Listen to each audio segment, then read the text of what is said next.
నోటీసులు ఇస్తారా? కేసీఆర్ని టచ్ చేయడం అంటే ఆత్మగౌరవాన్ని టచ్ చేసినట్టే తెలంగాణ ఆత్మగౌరవాన్ని అని హరీష్ రావు ఏం చెప్తారు? ఈసారి ముందుగా మీకు ప్యానల్ ఉన్న పెద్దలకి అండ్ ఏబిఎన్ ప్రేక్షకులందరూ కూడా గుడ్ మార్నింగ్.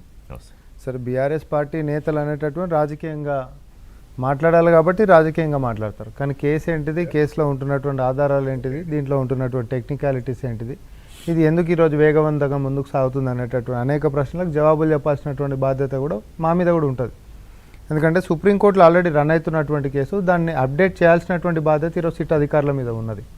ఎందుకనంటే మాజీ ఎస్ఐబి చీఫ్ ప్రభాకర్ రావు ఎందుకనంటే దాన్ని ఇంటరిమ్ అరెస్ట్ నుంచి ప్రొటెక్ట్ చేసుకుంటూ ఈరోజు ఆయన ఎక్స్టెన్షన్ మీద ఉన్నాడు.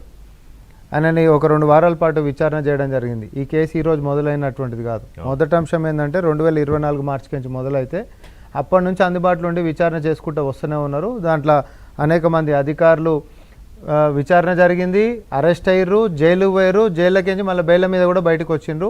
అప్పటి వరకు కూడా ఏడాది మీద కూడా ఈయన దేశం దాటి పారిపోయినటువంటి ప్రభాకర్ రావుని తీసుకొని రానికే అది కేంద్రం పరిధిలో ఉంటుంది. కాబట్టి ఇక్కడ నుంచి కంటిన్యూస్గా ఫాలోఅప్ చేస్తున్నప్పటికి కూడా సమయం అనేటటువంటి కేంద్ర ప్రభుత్వం చేతిలో ఉన్నది. సో తీసుకొని వచ్చినా కూడా విచారణ జరుగుతుంది. ప్రభాకర్ రావు కూడా ఏవని వచ్చిన తర్వాత విచారణ జరిగిన తర్వాత ఫస్ట్ వాంగ్మూలం ఇచ్చినటువంటిది అక్యూజ్డ్ ఎవరైతే ఉండనో జైలుపాలైనటువంటి వ్యక్తి, దాంట్లో పెద్ద ఆయన అనేటటువంటి ప్రస్తావన వారి యొక్క వాంగ్మూలంలో చేసిండు. ఎందుకంటే సింపుల్ కామన్ మ్యాన్ కూడా అర్థం కావాలంటే ఫోన్ ట్యాపింగ్ అనేటటువంటిది ప్రభుత్వం చేస్తుంది. ఎవరిని చేస్తుంది? నక్సలైట్లను చేస్తుంది, యాంటీ సోషల్ ఎలిమెంట్స్ని చేస్తుంది, లేకపోతే టెర్రరిస్టులను చేస్తుంది. అది దేనికోసం చేస్తామంటే శాంతి భద్రతలను మన యొక్క సమాజంలో అంటే విఘాతం కలగకుండా ఉండేటటువంటి వ్యవహారం కోసం చేస్తారు. కానీ దీన్ని కొంచెం కామా పెట్టి కంటిన్యూ చేసుకుంటూ సామాన్యుల పైన, ప్రతిపక్ష నాయకుల మీద, తర్వాత జ్యుడిషియల్ పైన, ఇంకొకరి పైన అనేక మంది మీద చేసినటువంటి దానికి ఏంది ఆధారం అని అంటే ఆల్రెడీ టెలిగ్రాఫ్ యాక్ట్ చట్టం ప్రకారంగా సర్వీస్ ప్రొవైడర్ ఇచ్చినటువంటి లిస్ట్ ఏదైతే ఉందో ఆ లిస్ట్లో ఇప్పుడు 400 మంది చిల్లర మంది అది కూడా ఒకటే దొరికింది. వాళ్ళు ఇంచుమించు ఐక్లౌడ్ డేటా కాడికించి కూడా అన్ని డ్యామేజ్ చేశారు. యంత్రాలని, ఫిజికల్ డివైజెస్ని డ్యామేజ్ చేశారు. ఐక్లౌడ్ డేటా ఒకవేళ డేటా మొత్తం కూడా ఎక్కడైతే ఉంటుందో వాటిని కూడా డ్యామేజ్ చేశారు. కాకపోతే ఏంటంటే ప్రభుత్వం మారిన తర్వాత ఇక అన్నీ మనం సాఫ్ అయిపోయినామని అనుకున్నటువంటి పరిస్థితులలో 15 రోజులు అంటే ఏదైతే డిలీట్ చేయాలనో సర్వీస్ ప్రొవైడరు అక్కడ నుంచి వీళ్ళు అడిగినటువంటి దాన్ని ఆ పని అయిపోయిన తర్వాత మేము కూడా డిలీట్ చేస్తున్నామని ఒక లిస్ట్ పంపిస్తారు అనమాట. ఆ దాని మీదకి వచ్చినటువంటి దాని మీదకి ఇదంతా కొనసాగుకుంటూ వచ్చింది. లేకపోతే మన కాడ ఆధారాలు ఉంటాయంటే ఆధారాలు ఉండకపోవు.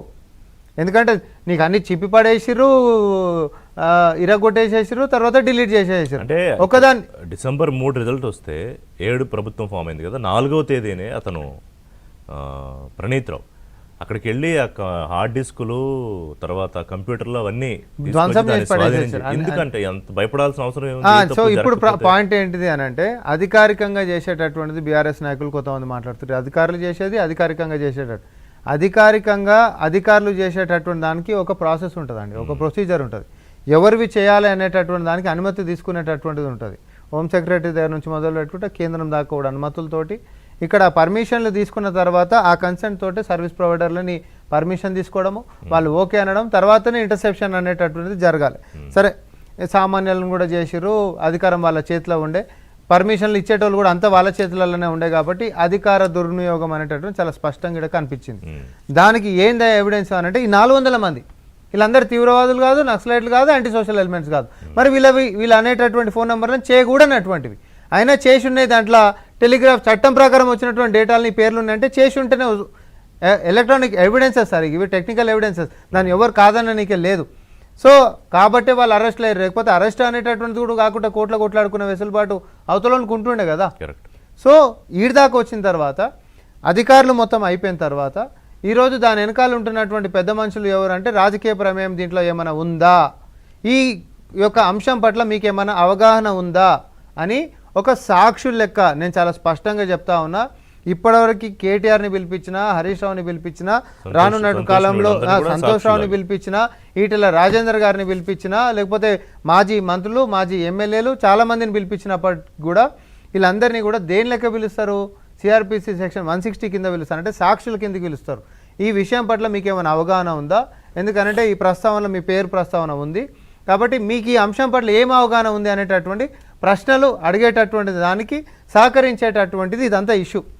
దీనికి గుమ్మడికాయలు దొంగోడు అంటే భుజాలు దడుపుకున్నట్టు ఇక మా ఆత్మగౌరవానికి వచ్చేసింది, మా పార్టీ బతుకు అయిపోయింది, మేము రోడ్డు మీద పడ్డాం, రోడ్లలో పాలైపోయినాం, మాకు అసలే ఇజ్జత్ ఇస్తలేదు తెలంగాణ అంటే మీరు ఆయనతో ఇజ్జత్ ఇస్తారు అని చెప్పి పాపం వాళ్ళు ఏదో సెంటిమెంట్ రగిల్చేటటువంటి ప్రయత్నాలు చేస్తున్నప్పటికీ నేను మళ్ళీ కూడా ఈ అప్డేట్ కూడా చెప్తా ఉన్నా, కేసీఆర్ గారికి చట్టంలోనే ఒక వెసులుబాటు ఉంది. ఏమని ఉంటుంది అంటే 65 సంవత్సరాలు దాటినటువంటి వృద్ధులకి, ముసలోళ్ళు ఎవరైతే ఉంటారో 65 సంవత్సరాలు దాటినటువంటి వాళ్ళకి పోలీసు వాళ్ళు ఖచ్చితంగా పోలీస్ స్టేషన్కి వచ్చి సమంజస్ చేయాల్సినటువంటి అధికారం ఉండదండి. వాళ్ళు ఉంటున్నటువంటి నివాసం దగ్గరికే వాళ్ళు కోరుకున్నటువంటి సమయంలో పోయేటటువంటి వెసులుబాటు చట్టం ఇచ్చింది. పోలీస్ అధికారులు కాదు, లేకపోతే కేసీఆర్ గారు ఏదో పవర్ఫుల్ అని కాదు, చట్టంలో వెసులుబాటు ఉంది. ఆ వెసులుబాటులో 60 సంవత్సరాల మీద కేసీఆర్ గారు కూడా ఉన్నారు కాబట్టి సమయం కూడా ఈ సమయం నాకు కుదరదు. చాలా మంది అంటే వాళ్ళ మీద మాజీ ముఖ్యమంత్రి కాబట్టి వీళ్ళు వెళ్తా కాదు, ఉంటారు. తప్పు, చాలా తప్పు. అది సామాన్యులలో కూడా ముఖ్యమంత్రి, మాజీ ముఖ్యమంత్రి, మాజీ ఇంకో ప్రధానమంత్రి అనేటటువంటి వెసులుబాటు ఉండదు. వాస్తవానికి ఏజ్ 65 సంవత్సరాల పైన ఉంటున్నటువంటి ఎవరికైనా ఆ యొక్క సౌలభ్యం ఉంటుంది. అయితే కేసీఆర్ గారి యొక్క అంశాన్ని ఆయన పూర్తిగా కూడా సహకరిస్తామని చెప్పిండు.